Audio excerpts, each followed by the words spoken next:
notícia, tá? A Casa Branca, ela tá planejando usar reservas de ouro para a reserva estratégica de Bitcoin sob o governo Trump, tá? A gente já sabe que a senadora Cynthia Lummis, ela apresentou uma proposta onde o governo americano, no âmbito federal, pode comprar até 1 milhão de Bitcoins em 5 anos, ou seja, mais ou menos 200 mil Bitcoins por ano. E o Donald Trump assinou essa ordem executiva no começo do seu mandato, dizendo, olha, nós vamos transformar os Estados Unidos no campo da blockchain, no campo da cripto e no campo da inteligência artificial e foda-se o mundo, meu nome é Raimundo e vambora. Só que nessa assinatura dele, ele diz o seguinte, cara, a gente não pode comprar Bitcoin. A gente pode adquirir Bitcoin, mas a gente não pode comprar. Como? Cara, a gente vai adquirir Bitcoin através de apreensão, então, pô, o cara roubou, traficou, não sei o que, apreendemos, é cripto, ele vai para uma reserva nacional para formar esse 1 milhão de Bitcoins. Mas isso é muito pouco, né? Chances são que, pô, pegar 1 milhão de Bitcoins em 16 anos não conseguiu. Conseguiu no máximo 200 mil, né? Chances são que, cara, conseguir 1 milhão de Bitcoins como reserva através de confisco é muito difícil. Só que eles deixaram uma brecha que é o seguinte, olha, a gente pode arrumar, fazer um delta neutro, digamos assim, né? A gente pode conseguir Bitcoin se não tiver custo para o contribuinte. E aí eles estão vindo com essa ideia agora de pegar parte do ouro que eles têm no Fort Knox e trocar esse ouro por Bitcoin. Será? Não sei. Não sei. Pode ser que sim. Pode ser que sim. Então, eles têm uma reserva de ouro e vão pegar um pedacinho dessa reserva de ouro e trocar por Bitcoin para diversificar e tentar, sei lá, explorar aí um lucro que o Bitcoin possa ter, né? Alguma coisa desse tipo. Detalhe, na ordem executiva do Trump, ele diz o seguinte, nós não podemos vender Bitcoin.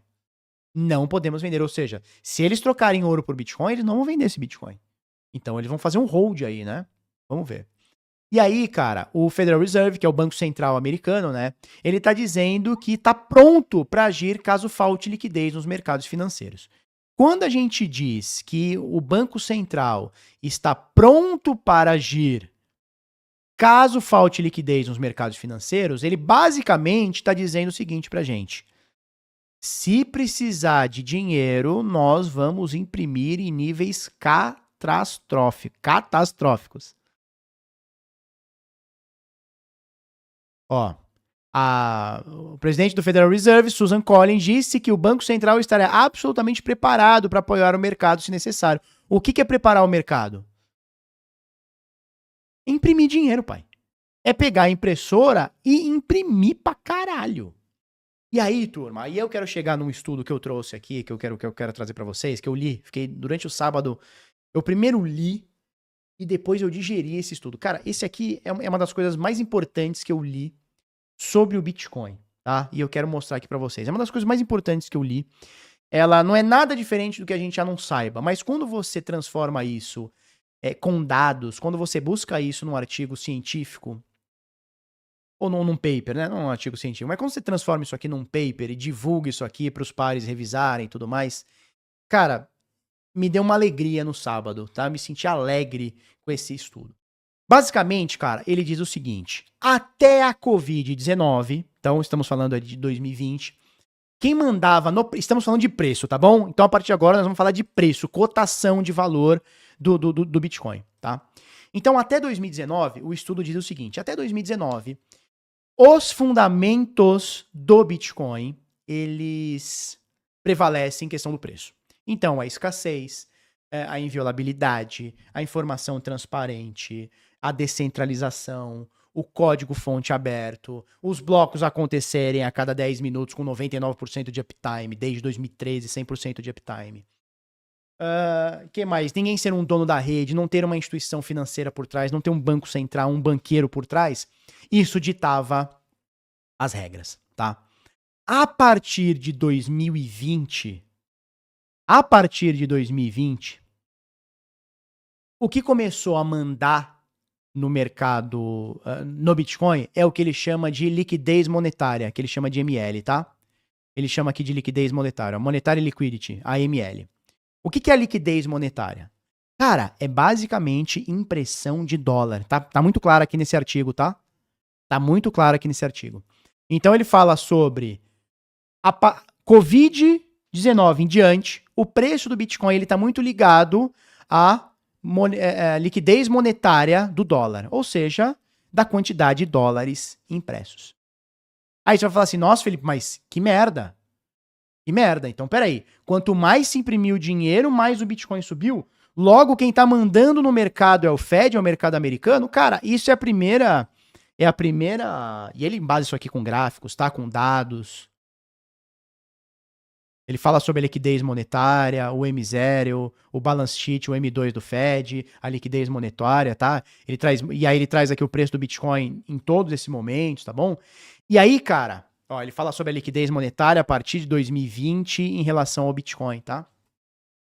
E aí, cara, é engraçado, né? Porque num primeiro momento você vai ler esse texto e vai falar assim, ó, tá vendo? Então o Bitcoin, cara, ele é sistema fiduciário tradicional, acabou. Não tem porquê a gente falar do Bitcoin como um antídoto. E aí que a gente começa a pensar e começa a falar que Satoshi Nakamoto estava certo desde o paper dia 31 de outubro de 2008. E quando ele starta a rede dia 3 de janeiro de 2009. E quando ele minera o segundo bloco dia 9 de janeiro de 2009. O que Satoshi Nakamoto entendeu e passou isso adiante? Cara, os governos controlam o dinheiro é incontrolável por definição, porque os governos não conseguem controlar nada, não vai controlar o dinheiro. Logo, o nosso dinheiro ele tende a inflacionar, ele tende a ficar uma merda. E quando você diz pra mim que, no início, os fundamentos do Bitcoin eram o que mais... Não é que os fundamentos do Bitcoin não importam, tá? Ou que o M2 antes de 2020 não importasse. É que o maior peso até 2020 eram os fundamentos do Bitcoin. Hoje, não é mais os fundamentos do Bitcoin que definem o preço. Eu não estou falando de valor, eu estou falando de preço, tá? Que fique muito claro. O que define o preço hoje é a injeção de liquidez que os estados têm. Logo, o Bitcoin sim é um antídoto, porque quanto mais dinheiro injetado nos mercados, mais a gente está vendo isso, que o dinheiro inflaciona, ele perde poder de compra e mais o Bitcoin se valoriza. Ou seja, nós Bitcoiners, me arrepia, cara, porque nós Bitcoiners estávamos certos quando a gente comprou a tese do Satoshinho Nakamoto. Satosheta, ele tava certo, cara. E esse paper, ele vem, cara, me arrepia, porque esse paper vem pra botar um carimbo dizendo assim, ó, os Bitcoiners estavam certos. O governo vai fazer merda, ele vai imprimir dinheiro, ele vai gerar inflação, ele vai ter mandos e desmandos. E o Bitcoin vai ser beneficiado com isso. Sacou? E aí, num primeiro momento, você vai lá e fala assim, ah, tá vendo? Então, cara, tá subindo por conta do mercado. E é exatamente isso que Satoshi propôs. É ter um dinheiro inverso ao mercado, ao dólar.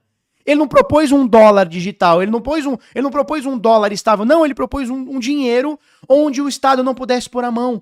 Logo, esse dinheiro não para de valorizar. E o dólar não para de desvalorizar. O dólar não para de desvalorizar.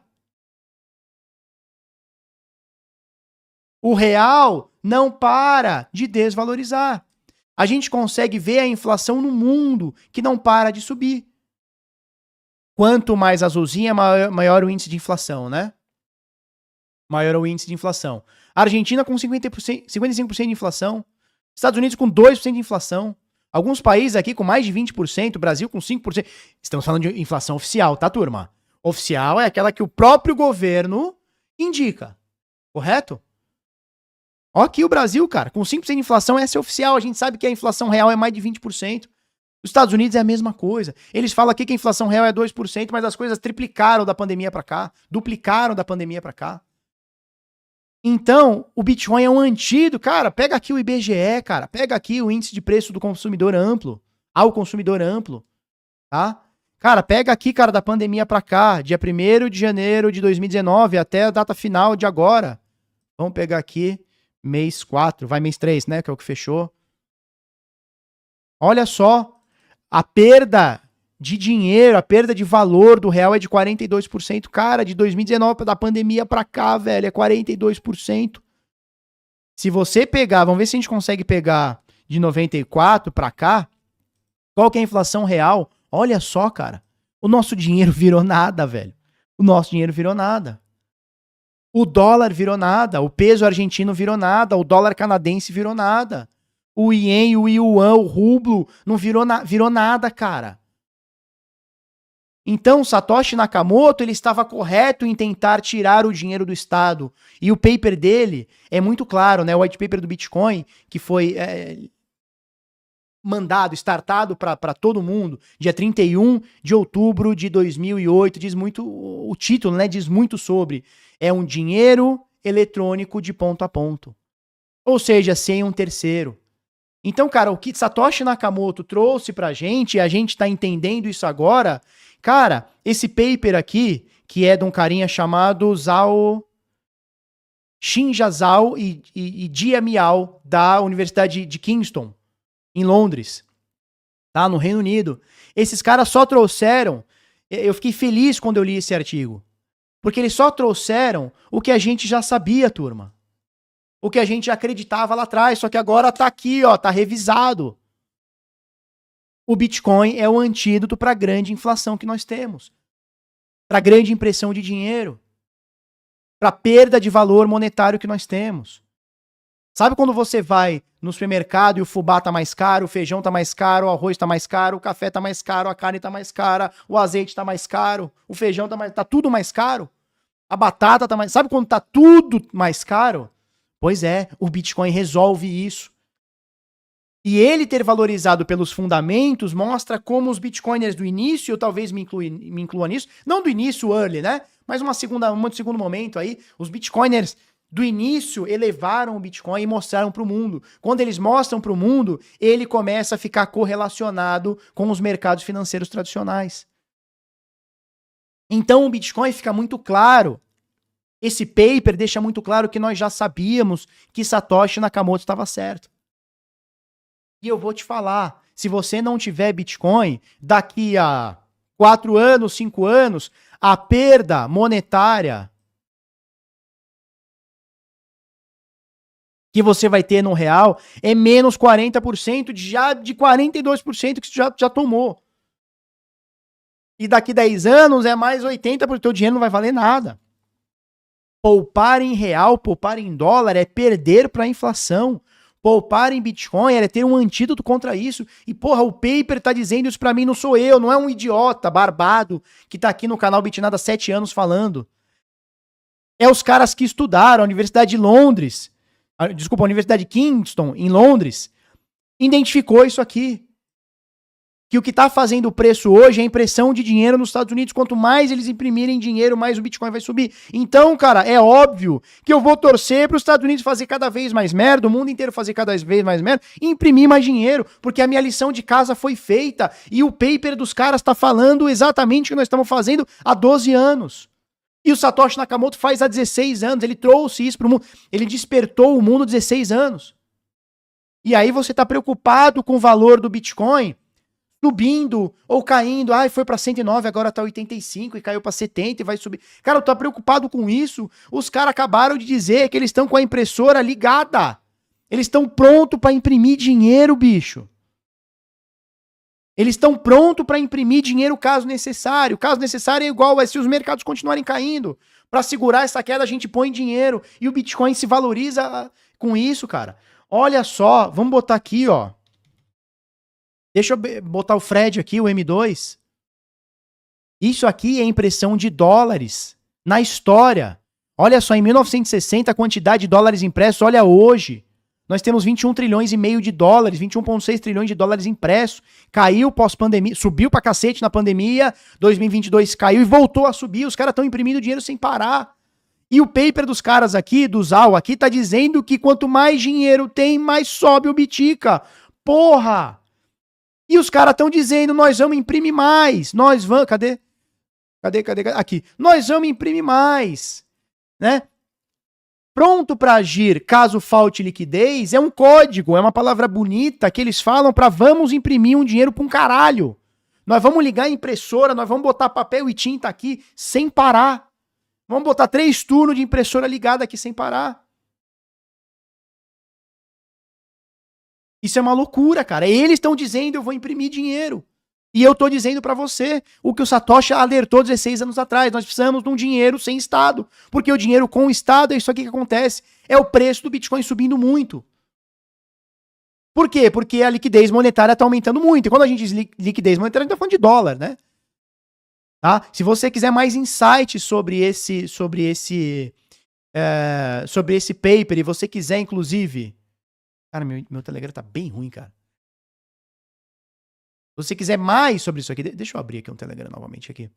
Eu postei esse paper lá no Telegram, cara. Lá no Telegram do Bitnada. Acessa aí, tem link aí na descrição, @Bitnada. Eu postei ontem, foi sábado, né? Postei sábado de manhã. Peraí, Friday. Eu postei sábado de manhã. Cara, eu fiquei arrepiado com o que eu li. Olha só. Eu postei aqui, tá? Quem quiser fazer o download do paper, tá aqui, tá? Esse paper aqui que eu mostrei. Tá? Completo. É facinho de você ler, recomendo a leitura. São 19 páginas, tá? 18 páginas, é bem tranquilo de você ler, tá? Você baixa aqui no nosso Telegram. Tá? Baixa aqui no nosso Telegram, @Bitnada. Acessa aí, @Bitnada. Acessa aí. Foi no sábado que a gente postou, tá? Ele está demonstrando a tese que pós-pandemia a liquidez monetária é que de fato faz o preço do Bitcoin, mais do que os fundamentos do Bitica, por enquanto. Né? Olha o que ele diz aqui, ó, características fundamentais da rede como taxa de hash, número de endereços únicos e volume de negociação mostram poder explicativo significativo para o preço do Bitcoin. No entanto, pós-pandemia, elas não são menos importantes que a liquidez monetária. A liquidez monetária apresenta mais poder explicativo do que todas as outras variáveis combinadas. Ou seja, junta hash, fundamentos, descentralização. A liquidez monetária, ou seja, impressão de dinheiro, M2, vale mais, né? Conta mais. O Bitcoin está cada vez mais sendo afetado por condições macroeconômicas, principalmente decisões do Fed. O Banco Central Americano falando, nossa, olha aí, Bitcoin virou, né? O Bitcoin virou mainstream, ele virou, agora pronto, ele virou mercado tradicional. Mas ele só está mostrando como os Bitcoins estavam certos, né? Que imprimir dinheiro pelo mundo faz o Bitcoin um ativo melhor e o dólar pior. E quanto mais se imprime, mais se mexe nos juros. Quanto mais se mexe nos juros, mais o Bitica tende a subir. Eu coloco aqui, ó, no final o Satoshi estava certo. Um dinheiro livre de Estado tende a ser mais valioso que o mantido pelo Estado. Minha tese para o Bitcoin aumentou ainda mais um pouco. Tudo que está no artigo já sabíamos. Ele só confirmou a tese satoshiana 16 anos atrás. E aí você vai falar assim pra mim, nossa, Felipe, eu tô esperando o Bitcoin voltar pra 60 porque 80 tá caro. Irmão, isso aqui tá mais barato do que nunca. Nunca foi tão barato. Bitcoin a $1.000 era de graça, a 80 mil dólares é quase de graça. Isso aqui no longo prazo tem efeito, cara. É o seu dinheiro não valendo nada, cada vez mais inflacionado. Como assim não valendo nada, Felipe? Eu recebo $1.000 e vou receber mais $1.000. Não, cara, mas os teus $1.000 vão comprar menos coisa, os teus R$1.000 vão comprar menos coisa. Tá? Olha só, cara, deixa eu mostrar aqui pra você. Você que manteve de 2019 até hoje, você que manteve R$1.000, por exemplo, em real, hoje você perdeu 42% do valor de compra. Para você comprar a mesma quantidade de coisas que você comprava em 2019 com R$1.000, você precisa de R$1.420. E isso aqui é inflação oficial, turma. Oficial é o que o IBGE quer mostrar. É o índice de... É o índice de produtos... caramba, como é que chama mesmo? Esqueci, cara. É o índice de preço ao consumidor amplo, né? Índice de preço ao consumidor amplo. Ele é amplo porque ele pega um monte de coisa. O azeite, o óleo, a carne, o arroz. Só que se a carne tá cara, eles tiram o filé mignon e põem o patinho. Se o azeite tá caro, eles tiram o azeite dessa lista e põem o óleo soja. Ou seja, eles manipulam essa lista. Logo, esses 42% de desvalorização de 2019 até agora, isso aqui é inflação oficial. A real é muito maior. A gente sabe que a real é muito maior. Veja, o aluguel que você pagava 1.000 em 2019, hoje mais do que dobrou. Não só aumentou 42%.